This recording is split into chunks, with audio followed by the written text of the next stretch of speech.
Hi, this is Dungeon Master Joe from the Tenebris playgroup, and today I'll be reviewing a game in my favourite genre, which is horror.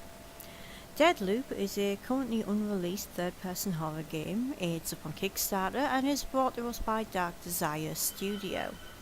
A very small outfit. They started out with only 2 people, and they add more as the game requires it. Now, DEADLOOP is selling itself as an atmospheric, story-driven experience with a difference. Your choices determine whether you want a scary game or a story-driven one.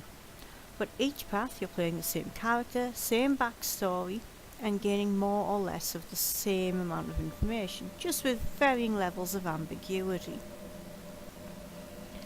In the game, you play as Alex. He is a man who has worked his balls off to found Alice & Co. It's an architectural firm. It's become the biggest one in the city. Has a wife and has a daughter, Alice, who he hopes will take over the business one day. Now, I found Alex to be a bit of a cringeworthy cockwomble. His moods vary quite wildly. He can be very aggressive, very rude, but also very jovial and quite, bouncy and calm. And the story itself is dependent on your actions as Alex, and his actions don't always make too much sense. It suits his personality. Now, waking up in his office to the ringing of the desk phone, Alex finds that his entire building is empty, but things do not feel right. There's an odd fleeting shadow. His journal is torn apart and scattered across the whole of the penthouse level of the building. And Alex himself, over time, gradually paints a picture of an isolated protagonist. He's struggling with a new reality and not necessarily managing it particularly well. So far, it's quite Silent Hill-ish. Not to draw too many comparisons, but there's an ongoing theme of mental health and blocking out the past. It's a free demo, but I found some things that make me really, really hopeful for it. For a start, it's not as dark as a black hole. Most of the demo is in a brightly lit office, and that's really, really important. So it makes the darkness genuinely creepy when it eventually turns up. Now, sound design is really nice. It's well done. The soundtrack is beautiful. It's by a performer who's on YouTube called Osvan Babel. The music helps to ramp up the feeling of wrongness, but it's not overpowering. It's very subtle, and that works very well for what they've obviously been going for.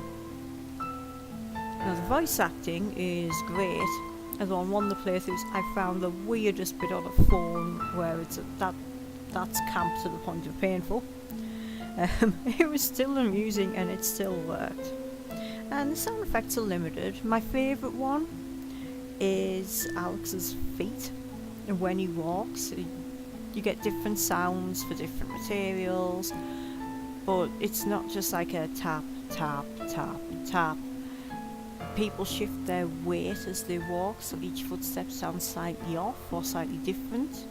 There's not that much repetition, and they've managed to put that in there. And yeah, it is quite creepy when it needs to be, and there's a couple of points where I jumped like crazy. It was great. It does have some issues. It's short, but it is just a demo, a proof of concept, nothing else. And it does get what it wants to across, and it's effective. Now, graphically, I've had a couple of people say they thought it was very pretty. Personally, I find the graphics to be quite, not great. They're not bad, but they're definitely not great. And the puzzle that is in the demo is hard. If that's what the rest of the game is like, I'm probably going to be destroyed by it, but I will still play it. I really enjoyed it. We wouldn't have gotten through the puzzle if it hadn't been for chat helping me. We did a full stream of the entirety of the demo, both different paths in it, on twitch.tv/Tenebris play. Feel free to go and have a look, it's archived there. We will be uploading our live plays direct to YouTube too. But getting back to the game, overall I really enjoyed it. Some cretin in chat asked me to do a score out of 10 for it, so I said 7, which I think is fair. It's above average for what it is. Especially as a few days later I found I was still wondering about the story, about what really happened to Alex and his family, his co-workers, and everything else that was happening. This continued for a couple of days after I'd completed it. So I do think it's a genuinely good game. Now from a technical standpoint, it does have some issues. Graphically it's not amazing, you'll see the odd glitch on the video as well. It ran really solidly. It didn't drop beneath 61 frames per second. Its height it hit 62. So it was, it was pretty level, it worked well, didn't have any real problems. I wasn't keen on the head blur, the motion blur for when you're looking around. I found that really disconcerting. And I'm hoping it's something that the developer will look into and see about sorting out. There's some other bits that really do need pointing out. The Kickstarter, they were asking for $15,000. For what they want to do, that is next to nothing. It really is very little to create a full game. And so far they've got a little bit of money towards it. Hopefully we'll manage to get a bit more, because I want this to come out. I want to enjoy it. I do like my scary spoopies. It's awesome. But also if you back it, you get a DRM free version. And I would prefer to pay the money, get the DRM free version, and not have to go through the likes of Origin, which are appalling. I really do not like them. DRM free is the way forward. And basically, the way forward is going backwards to what we used to have.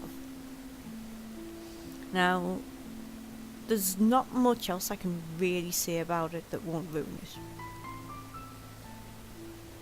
The controls are really responsive and work well, but they're only for keyboard and mouse.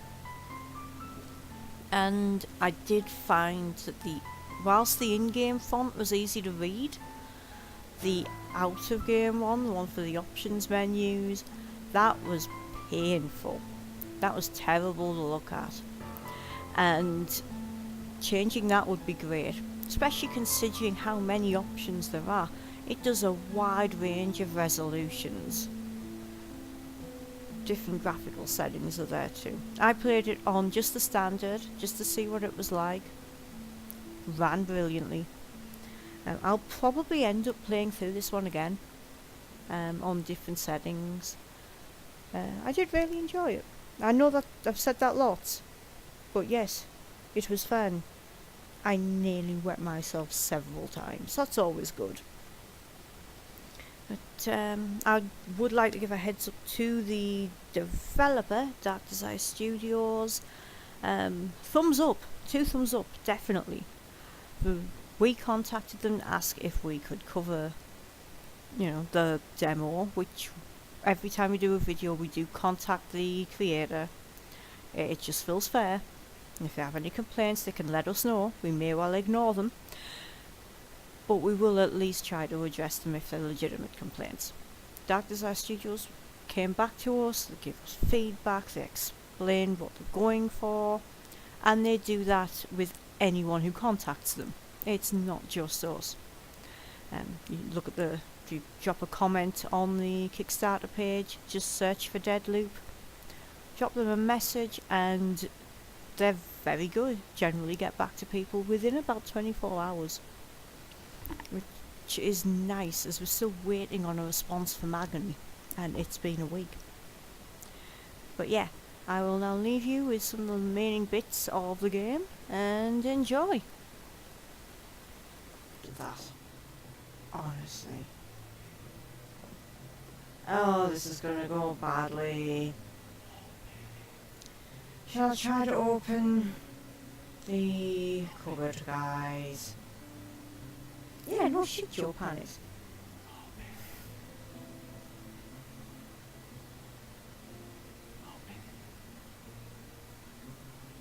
There's part of me that just wants to turn to whoever's saying open it and tell them to go fuck themselves. I can't, it's like I need to finish the game. Yes, Joe did just poop. Going